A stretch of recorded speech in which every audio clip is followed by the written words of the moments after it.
the other one that you also mentioned is the very controversial one to do with benchmark discount policy, where we are going to phase it out in 2023 with the Customs Regulation 2016. It will be amended to allow for self-clearing of goods by importers at the port of entry without records to a customs house agent.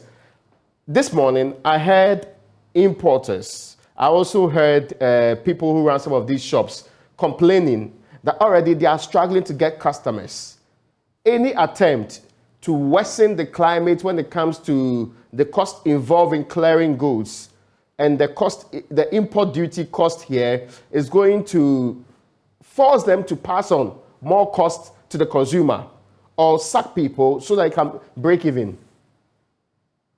Let me tell you that in managing an economy, there's a trade-off. Okay. The trade-off between domestic production and imports. Mm-hmm. Actually, I was surprised before I became chairman of GRA that this benchmark reduction to 50%.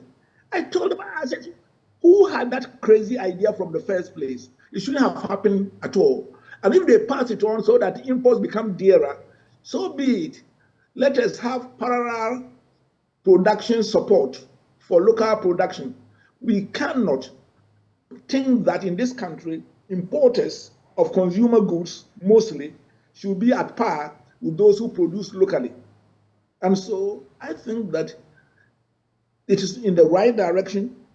I wanted it abolished earlier, and I'm glad that they have come to it now. Again, exemption galore.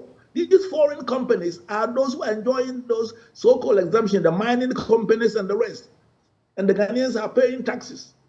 And I think that this is, so all the export and import taxes and the abolition of the exemption and increasing to 5% that of those exempt free zone companies, please, they are sitting there for years and they won't pay even 5%.